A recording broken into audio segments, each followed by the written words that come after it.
Merci encore d'être là et merci pour toutes ces questions. Je pense qu'il est légitime de commencer par celle de Rodolphe. Donc, si je reprends le commentaire, la notion de facteur d'intelligence générale n'a-t-elle pas une connotation discriminante, intrusive, du moins interprétable comme telle par les candidats? J'ai été confronté ces dernières années à nombre de refus catégoriques de passation par les candidats à l'évaluation Brain, peut-être de ce fait.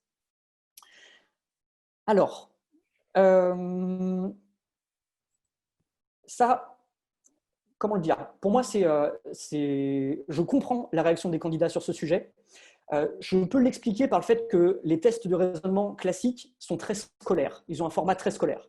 Du coup, nous, les retours que l'on a eus, je ne sais pas si c'était les mêmes de votre côté, mais c'était que quand les personnes arrivaient sur ce genre d'exercice, ça révélait le stress, les échecs qu'elles avaient pu rencontrer durant leurs études et ça les amenait potentiellement effectivement à abandonner la passation ou à avoir en tout cas une grosse on va dire appréhension.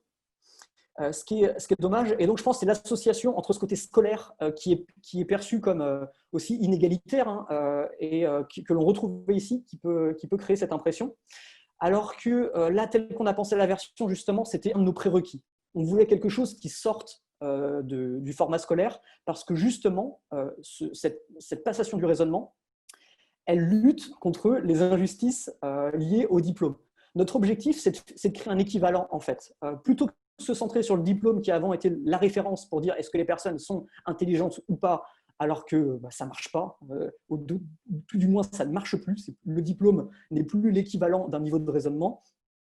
On préfère un exercice qui sorte du champ scolaire, mais par contre qui permettent d'aller récupérer des candidats qui n'ont pas eu les diplômes et pour autant qui méritent toutes leurs chances sur des jobs à fort niveau de complexité. Ça me fait penser en termes d'exemple là à Unibail-Rodamco qui a ouvert son recrutement, qui avant était centré sur certaines écoles, certaines top schools, les 4 meilleurs dans le classement uniquement, et qui, grâce à ce score-là, a pu se dire si les personnes ont un niveau de raisonnement qui est du même niveau que les top écoles de commerce, eh bien, elles peuvent avoir leur place chez nous. Et donc, ils ont ouvert leur recrutement. Et ça, c'est le genre d'exemple que l'on souhaite voir. Donc, avec ce nouveau format, bien sûr, je ne suis sûr de rien, je ne peux pas anticiper 100% de ce que ça va créer, mais en tout cas, notre objectif, il est de créer cet effet. Donc, on sera très vigilant au retour sur ce sujet, parce qu'on va en faire un outil aussi de justice sociale. On a plusieurs questions aussi un peu plus pratiques, on va dire, sur les modèles prédictifs et ce qu'il va falloir les modifier et les revoir.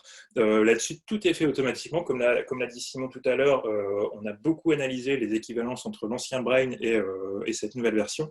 Donc, toutes les équivalences se feront automatiquement, que ce soit sur les modèles prédictifs, sur les anciens scores.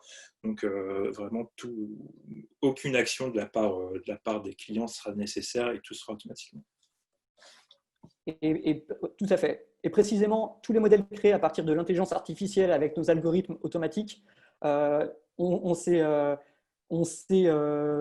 assuré que notre équipe Science Innovation les passe en revue pour vraiment valider l'équivalence parce que avec ce format-là, chaque modèle est unique et on veut s'assurer d'un niveau de performance au moins équivalent avec le nouveau format.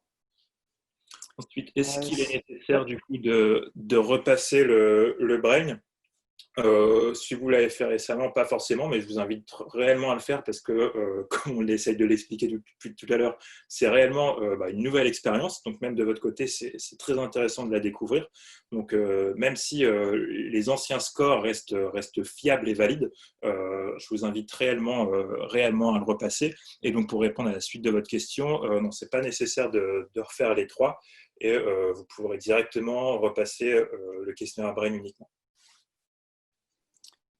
Je défile depuis le haut. Là, j'ai une question sur le fait, est-ce qu'on prend en compte la chance ou l'étourderie dans le calcul des scores?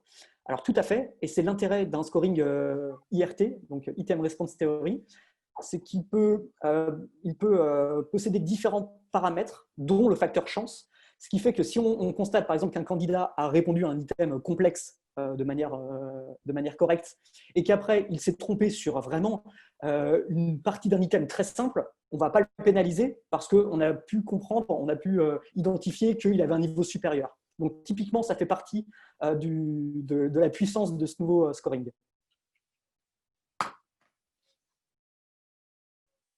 On a une question de Valérie. Quelle corrélation étalonnage par rapport à l'âge du candidat? Tu la prends ou je la prends? Vas-y, je prendrai la suivante. Ok, ça, on a analysé ça. Ce qui est intéressant, c'est que classiquement, dans les tests de raisonnement qui font appel à cette puissance, les performances des candidats commencent à baisser autour de 35-40 ans, alors que nous, on a constaté que les scores généraux commençaient plutôt à décroître, nous, au-delà de 50 ans. Donc, comme le disait Émeric précédemment, on a un format d'item qui théoriquement était plus accessible d'un point de vue générationnel, et ça s'est confirmé dans nos résultats. Donc ça correspond à la grande majorité de la cible que vous avez en tant qu'utilisateur, et donc on va dire un système de scoring qui est équitable pour ces personnes. Nickel. Ensuite, du coup, est-ce que l'analyse verbale et l'analyse verbale sont mesurées? Donc là, comme on l'a expliqué, non, c'est plus mesuré. Donc ce que j'expliquais au départ, c'est que même si c'est des composantes d'intelligence qui sont intéressantes et qui vont nous permettre de donner une information qui est diversifiée sur le potentiel d'un candidat, leur pouvoir prédictif, ce qu'elles apportent en plus du facteur G, c'est assez négligeable. Aujourd'hui, si on arrive à uniquement mesurer les facteurs G, c'est déjà un excellent indicateur pour réussir à prédire la performance d'une personne sur son futur job. Et donc, même si ça reste toujours intéressant potentiellement de venir mesurer des compétences spécifiques, ça demande du côté candidat beaucoup trop de temps au niveau de la passation par rapport à l'incrément que ça va apporter. Donc, c'est pour ça qu'on le faisait sur l'ancien Brain. La passation était plus autour des 20-21 minutes, alors que là, justement, en se recentrant sur le facteur G, ça nous permet de proposer une passation qui est beaucoup plus rapide au candidat et ça répond beaucoup plus aux attentes modernes en termes de process de recrutement. Donc voilà, pour conclure là-dessus, ce qu'il faut bien comprendre, c'est que nous, on ne va plus faire le distinctif sur l'analyse verbale, raisonnement numérique, etc. Plutôt, comme l'a dit Simon, on va se recentrer sur du facteur G et aussi plus tard analyser les différents types de stratégies en fonction des items. Mais on a fait le choix de se recentrer sur le facteur G dans l'optique justement de réduire le temps de passation tout en gardant une validité scientifique et psychométrique qui est excellente. On a des questions d'Antoine de Fed, j'imagine. Il y a d'autres langues disponibles. Peut-on comparer ma population sur une population de référence particulière, comme les graduates, ensemble? Alors, donc, du coup, il y a deux questions. Est-ce qu'il y a d'autres langues disponibles? Oui, clairement. En fait, là, on vous a présenté le début de nos explorations sur le côté interculturel, mais au final, ils ont été passés dans différents pays avec une équivalence très nette. Du coup, le questionnaire, d'ici 2 semaines, sera disponible dans toutes les langues que l'on propose actuellement sur la plateforme. Et pour la comparaison avec la population de référence, c'est typiquement l'étape d'après pour nous. Donc, ça, c'est ce qu'on a prévu en évolution la plus rapide de cette nouvelle version. Là, comme je l'ai dit, on l'a validé sur 8000 premières personnes. Dès qu'on va avoir un recueil plus important de résultats, on va vous permettre après de comparer un score avec différentes populations de référence. On pense du coup effectivement au niveau d'études, au niveau en fonction du niveau d'études qu'ont fait les personnes, à leur niveau de responsabilité. Donc c'est là où on va retrouver jeunes diplômés, personnes expérimentées, managers, directeurs, si le veulent, et ainsi de suite. Et puis potentiellement d'autres. Donc à suivre. Ça fait plaisir en tout cas de savoir que ça répondra à une vraie attente. Ensuite, au bout de combien de questions le test s'adapte au niveau de la personne? Ça, c'est dès le départ, en fait. Il y a un premier item qui va être pour l'instant assez commun à toutes les personnes, qui sera d'un niveau moyen, on va dire, parce qu'on ne connaît pas forcément le niveau de la personne dès le départ. Et dès le deuxième item, en fonction de la réponse au premier item, le test va automatiquement s'adapter. Donc ça, vraiment dès le départ. Et ce qu'il faut bien comprendre avec l'adaptatif, c'est que si je me trompe sur le premier, le second va être plus simple. Mais si je réussis le second, on va pouvoir revenir à des niveaux plus élevés. Et ce n'est pas parce qu'on se trompe au départ qu'on va tout de suite être catégorisé comme ayant un niveau faible. C'est vraiment l'intérêt. Donc, il y en a des personnes qui vont avoir une courbe de croissance assez directe en termes de performance. Il y en a d'autres qui vont passer par des phases plus d'apprentissage et puis après finir avec un score plus élevé. On va avoir différents parcours. Je poursuis avec la question d'Anne-Caroline. Serait-il envisageable de modifier le nom du test Brain? C'est comme le nom qu'on donne à un enfant, une fois qu'il est donné, on ne peut pas le retirer. En fait, pour vous répondre à ça, je sais forcément un nom, ça ne plaît pas à tout le monde, mais pour autant c'est celui qu'on a choisi et j'ai bien peur qu'il reste. Ensuite, on a une question sur les informations qui composent le rapport au-delà du score général. Donc là, c'est assez large. Vous allez avoir des informations sur les tâches privilégiées par la personne en termes de complexité, des informations sur son style d'apprentissage, donc est-ce qu'elle préfère apprendre par l'innovation, en expérimentant, en appliquant les choses, des informations aussi sur son degré de précipitation, de déduction inexacte, d'impulsivité, sur ses façons d'agir, est-ce qu'elle est plus challenger ou au contraire quelqu'un de plus réaliste. Donc ça, c'est assez large. Et si vous voulez, on pourra vous envoyer ou vous partager un exemple de rapport pour que vous puissiez voir vraiment tous les éléments qu'on peut prendre en compte. Mais ce qu'il faut savoir, c'est que le score général, ça reste une partie mineure vraiment de ce qu'est le rapport au global. Tu réponds à la question de Joaquina? Non, c'est spectateur. Attends, non, spectateur anonyme. Dans les questions. D'accord, ok. Je n'étais pas sûr, donc je vais répondre à celle de Joaquina. Sur la restitution, est-ce que le candidat, à quoi le candidat aura accès? Est-ce qu'il voit la courbe de Gauss et sa situation sur la courbe de Gauss? Non. Il se trouve qu'on tire toujours beaucoup d'informations qualitatives de cette passation. Par exemple, est-ce que la personne a été plutôt réfléchie dans sa façon de répondre? Et quand elle a réussi un item, est-ce qu'elle a été plutôt, elle a réussi parce qu'elle a pris du temps, ou est-ce qu'elle a réussi en étant rapide, ce genre de choses.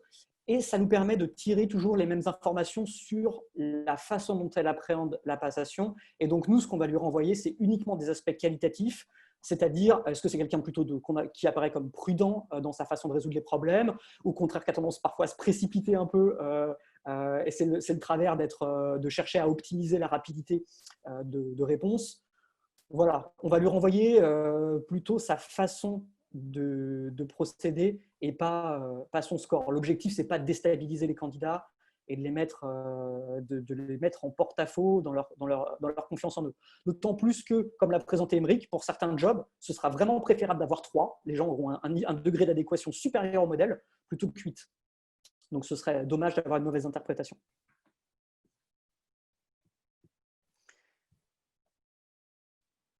Je te la pose pour toi, Émeric. Dans le Brain actuel, j'ai constaté que les personnes qui sortaient de concours scolaires avaient de très bons résultats. Est-ce que les personnes qui ont l'habitude de jouer ne seraient pas favorisées par rapport à des personnes qui ne jouent jamais? Alors, là, même si on pourrait penser le contraire, non, parce que qu'on soit encore plus clair, faut bien comprendre que c'est pas Brain, c'est pas un jeu en tant que tel. On utilise des leviers utilisés dans les jeux, mais c'est comme on l'explique depuis le départ, c'est pas un jeu. Et au final, les modèles adaptatifs vont permettre aussi de contrôler ça. Donc même si on pourrait penser que les gens qui ont l'habitude de jouer à des jeux vidéo ou autres pourraient surperformer sur ce genre d'exercice, on se rend compte que non, nous aussi on le voit en interne, on a beaucoup de gens qui jouent sur des jeux et c'est pas pour ça qu'ils vont avoir des scores supérieurs à d'autres qui en ont pas l'habitude. Donc ça, c'est vrai que en fait, les gens qui préparaient les concours avant, ils avaient typiquement des entraînements aux tests de raisonnement classique, alors que là, on ne peut pas vraiment s'entraîner directement à ce genre de format. Ce n'est pas quelque chose qui est encore très connu. Et puis le fait que ce soit adaptatif derrière, ça amène des stratégies qui sont totalement différentes d'une passation à l'autre. Voilà, vas-y, finis. On espère limiter ça. Après, pour vous dire, dans les écoles, c'est vrai qu'on a noté dans les grandes écoles de commerce qui utilisent nos tests, on a Audencia, HEC, l'EM Strasbourg et d'autres, l'EM Lyon, Centrale aussi. désolé pour l'EM Grenoble, allez, j'en dis un maximum, mais j'en aurais forcément oublié. Il se trouve que c'est vrai qu'on avait noté que les étudiants avaient des scores supérieurs à la moyenne, mais après, ce n'était pas non plus délirant. Hein. C'était la moyenne de Brain actuelle, c'est 3 précisément, et on avait dans les hautes écoles de commerce, on avait des moyennes de 3,4 par exemple, mais tout le monde n'avait pas 4 et plus à ces tests. D'ailleurs, ça me permet d'enchaîner sur la question de François. La note moyenne de population confondue ancien Brain, c'était 2,7. Alors, on disait que le score moyen, c'était une zone entre 2,7 et 3,3. On retrouvait la majorité de cette moyenne. Là, sur cette nouvelle échelle, c'est plus simple. C'est, comme vous le voyez directement sur la courbe de Gauss, vous voyez, c'est les scores de 5 et 6. Comme sur Shape Drive, ce sont les scores de 5 et 6, sont les scores moyens. Et après, vous pouvez voir précisément à quelle tranche de la population correspond chaque score. Top. Ensuite, du coup, un paramètre modulable par le recruteur du degré d'exigence de son recrutement. Donc là, je ne suis pas sûr de bien cerner la question, mais si c'est est-ce qu'on peut paramétrer un score par rapport à un attendu sur un job donné dans le cadre d'un recrutement précis, oui, ça clairement, comme on l'a montré tout à l'heure, vous allez pouvoir sélectionner votre attente sur un job donné avec des petits indicateurs de niveau, comme par exemple basique, intermédiaire, avancé ou expert. Et chaque petit bouton va vous permettre de mettre en lumière différents scores, donc, par exemple un score de 4 à 10 ou un score de 8 à 10. Donc oui, ça c'est complètement modulable et paramétrable par les recruteurs via la création de modèles prédictifs.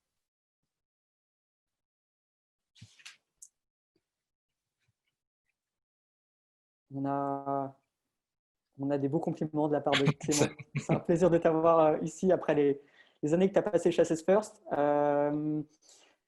Possible de voir une restitution complète des résultats côté évaluateur, bien sûr. En fait, là, la version, elle sera dispo le 9 juin. Il faut juste un peu de patience, mais du coup, dès le 9 juin, vous pourrez vous connecter, la passer et avoir accès aux résultats complets pour vous. Donc, même si on est prêt en soi, il faut patienter encore 2 semaines pour avoir accès à vos résultats. Tu veux rebondir sur la remarque de Thomas? Question de Thomas? Thomas, François. Est-ce que vous constatez des écarts de score ou de niveau de réussite pour une même personne entre l'ancienne version et la nouvelle? Non, il y a une forte corrélation entre les deux, et justement, s'il n'y avait pas de corrélation, ça voudrait dire qu'on s'était complètement planté avec soit l'un des questionnaires. Donc là, les deux questionnaires sont très reliés, et donc la performance sur l'ancien Brain va être globalement similaire à celle sur le nouveau. Donc forcément, le score est plus le même puisqu'on passe d'une échelle de 5 à une échelle de 10. Mais en termes d'équivalence et de niveau de la personne, on va être globalement sur le même niveau et la corrélation est très forte. Là où je pense que ça pourra avantager peut-être certaines personnes, c'est que il faut retenir ce que ta réponse à toi, Émeric. C'est vraiment un complément, mais on se rendait compte que certains avaient des scores relativement similaires sur les subtests, mais d'autres avaient eu vraiment des difficultés sur un subtest en particulier, par exemple, et donc leur score général pouvait un peu plus en pâtir, alors que ça se ressent moins dans le nouveau score. Donc, le fait de ne pas être à l'aise avec un format, ça va moins impacter le score final. Et après, au-delà de ne pas être à l'aise, ce qu'on se remarquait parfois, c'était que le test était assez long. Et sur les dernières questions, sur le subtest de compréhension verbale, les candidats, forcément, en avaient un peu marre, donc avaient parfois tendance à répondre un peu au hasard pour en finir. Donc forcément, le score a été impacté, ce qui n'arrive plus avec ce questionnaire-ci, puisqu'en termes de passation, il est beaucoup plus rapide. Le temps de réponse joue-t-il un rôle dans l'évaluation? Alors, oui, et voici lequel. Donc, d'une part, le temps de réponse, il est limité, mais là, par item. Avant, c'était sur, par exemple, la partie numérique. On avait un temps global pour répondre à toutes les questions de la partie numérique. Là, aujourd'hui, c'est par item. Donc, par item, les personnes ont du temps, mais un temps, comme je l'ai présenté, relativement suffisant pour que ce ne soit pas l'élément de pression. Ça arrive juste à la fin à dire lâchez l'affaire, c'est pas grave, passez à la suite. Donc, il joue dans la passation à ce niveau-là, au fait à un moment d'arrêter la personne dans sa réflexion sur un item. Et puis, après, il va jouer dans l'adéquation, c'est-à-dire que là, on a ajouté le temps pour faire un score plus intelligent d'adéquation à vos modèles prédictifs. Par exemple, aujourd'hui, quelqu'un qui a un score un peu supérieur à un autre, il aura forcément un niveau d'adéquation supérieur à l'autre personne, peu importe le temps de passation. Alors que là, ce qu'on a fait, si par exemple, on a quelqu'un qui a eu un score de 7, mais qui a mis beaucoup de temps pour l'obtenir, alors quelqu'un qui a un score de 6, mais en étant très rapide, eh bien la personne qui a eu 6 en étant très rapide va bénéficier, on va dire, d'un bonus sur l'adéquation qui va la mettre au moins au même niveau que la personne qui a eu 7 très lentement, voire même un peu au-dessus. Donc, ça vient privilégier aussi pas que ceux qui mettent beaucoup de temps pour réfléchir au maximum, mais valoriser aussi ceux qui visent l'efficacité et qui cherchent du coup à minimiser le temps qui passe sur les items. Donc voilà comment joue ce facteur avec plus d'intelligence dans le scoring d'adéquation. On a développé un guide qui vous expliquera précisément ces aspects. Ouais, pour les regrouper, parce qu'il y a beaucoup de questions sur le type de résultats. Donc oui, il y aura, comme on l'a dit tout à l'heure, une synthèse dédiée aux candidats et une synthèse détaillée dédiée aux recruteurs qui, par rapport à l'actuel, changera pas. Vous aurez toujours les mêmes éléments, juste avec en moins la partie sur le détail, analogie verbale, compréhension verbale, etc. Mais sinon, en soi, le rapport reste exactement le même, à part une page qui disparaît. Yes. Peut-on recevoir la présentation? Oui. Alors, ce webinaire sera diffusé dès cet après-midi sur les réseaux sociaux. Et il y a des documents qui vous attendent pour expliquer justement la correspondance ancienne version, nouvelle version, les questions récurrentes qu'on a eues de la part des clients auxquels on l'a présenté. Donc, il y a pas mal de choses à venir pour bien border la préparation de cette transition et que le 9 juin, vous ayez toutes les cartes en main.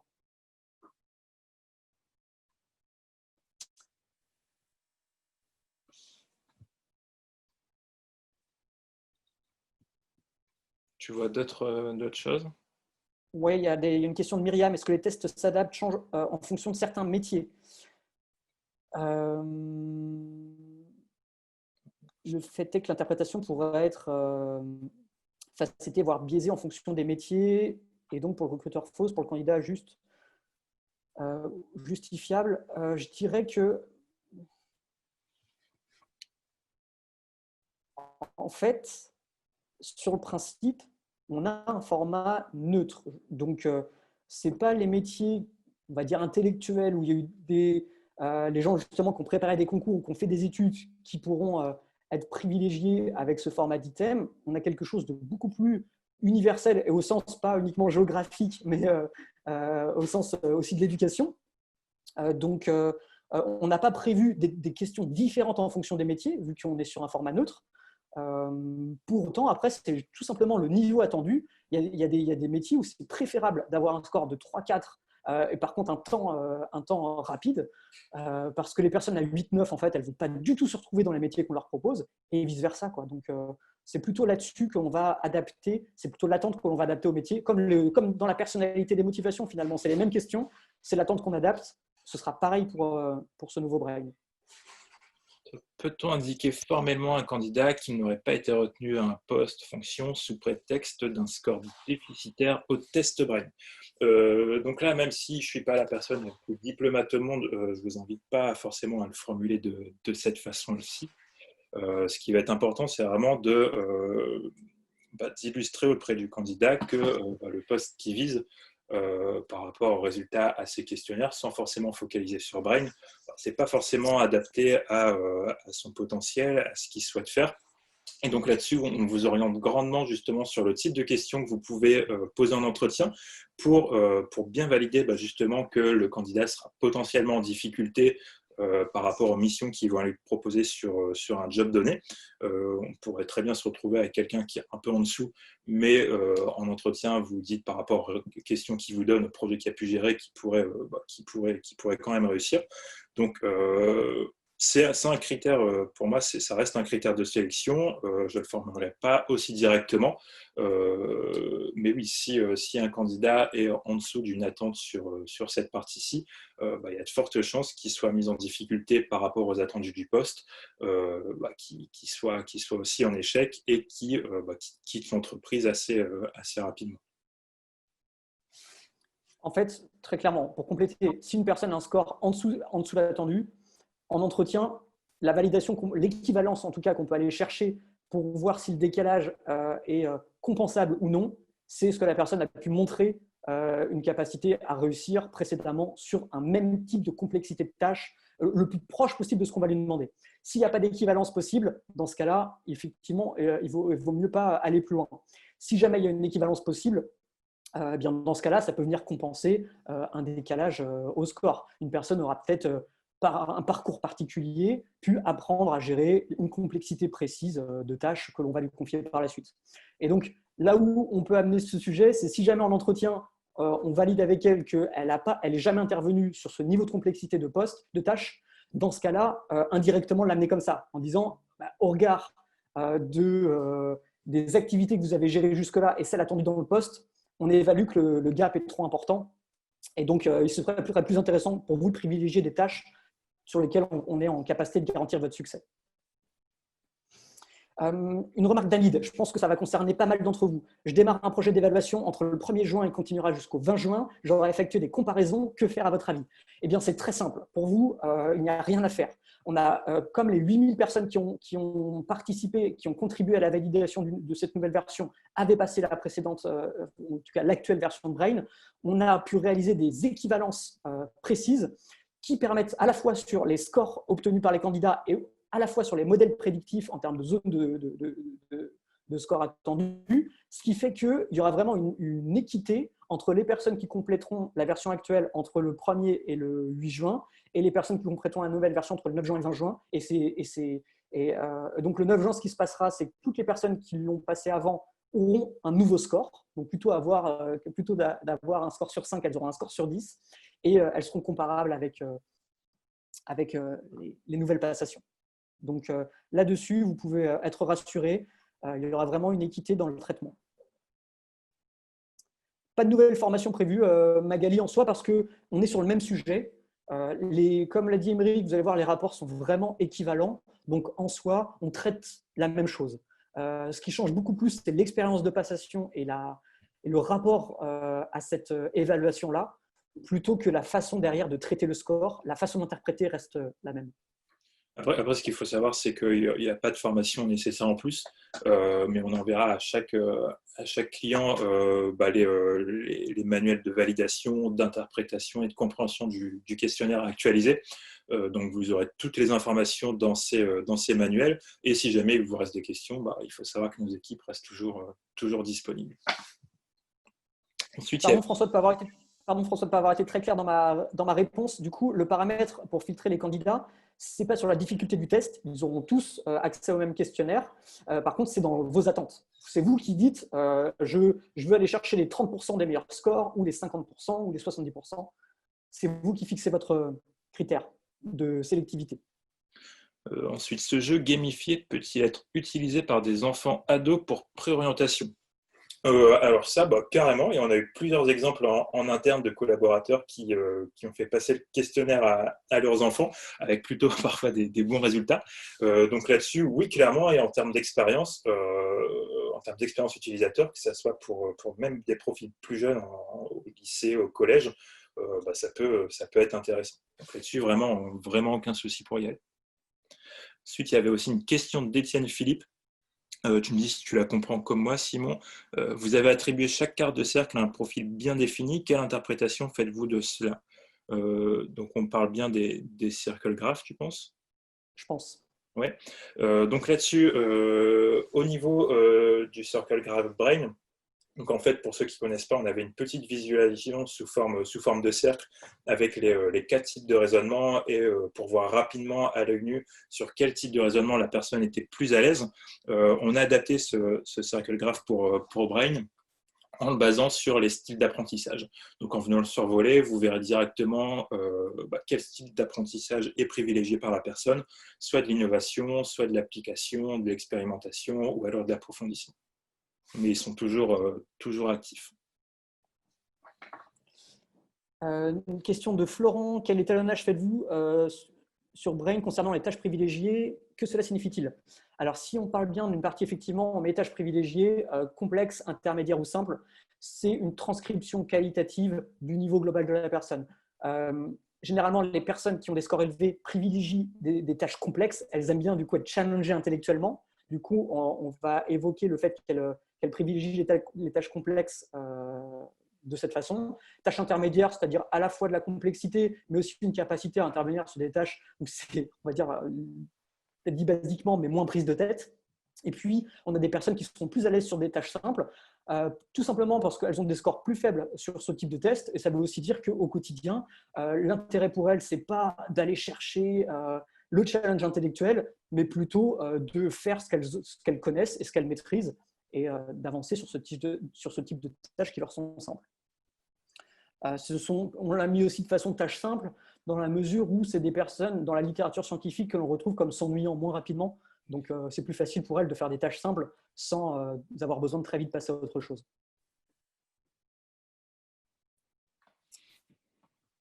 Je pense qu'on est bon. Ouais, j'en vois quelques-uns encore quand même dans la partie vraiment question-question. Ouais, Valérie qui l'a reposé du coup une deuxième fois, mais vous avez raison. On ne va pas vous oublier la corrélation avec le QI, corrélation avec la VICE. Alors on est en pleine validité concurrente avec un autre test, mais ce ne sera pas celui-ci, mais un test d'intelligence qui est très fréquent dans les publications scientifiques. Donc ça, ce sera fait courant juin. Et on pourra vous dire, alors ce ne sera pas avec la VICE du coup, mais on pourra vous dire quelle est la validité concurrente avec ce niveau d'intelligence générale. Mais notre but, ce n'est pas d'évaluer le QI en soi, même si on est sur quelque chose de proche, on ne prétend pas border autant d'informations nécessaires pour dire là j'ai le QI.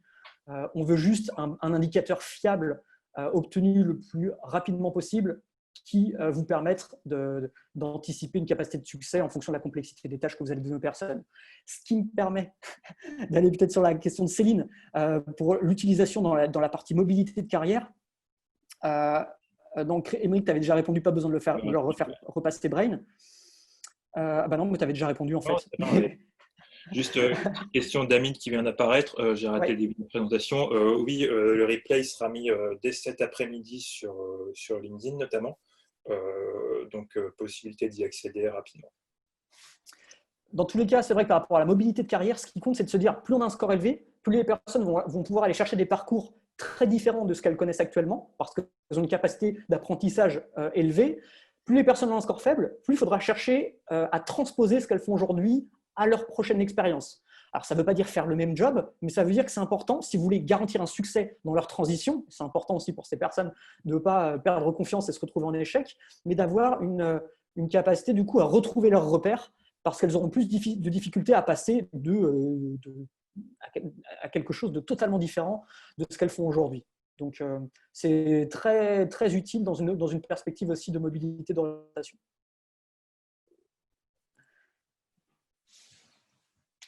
Je pense qu'on peut conclure là-dessus. C'était une sacrée session. Merci d'avoir été là ce matin. C'était génial d'avoir vos retours, vos questions. Ça va nous permettre d'autant plus de préparer les 2 semaines qui restent de transition en vous donnant le contenu dont vous avez besoin pour préparer ça. On a hâte d'avoir vos retours sur cette nouvelle expérience, d'avoir le retour de vos candidats, des personnes à qui vous proposez cette expérience. Ça va être vraiment, vraiment important pour nous. Et puis, à bientôt pour la suite. On a encore de belles choses à vous proposer cette année. On va attaquer avec Émeric sérieusement la partie analyse d'équipe et attendez-vous à quelque chose de lourd. Ce sera encore un plus gros changement. Yes. Très bonne journée en tout cas. Merci encore d'avoir été là. À très bientôt.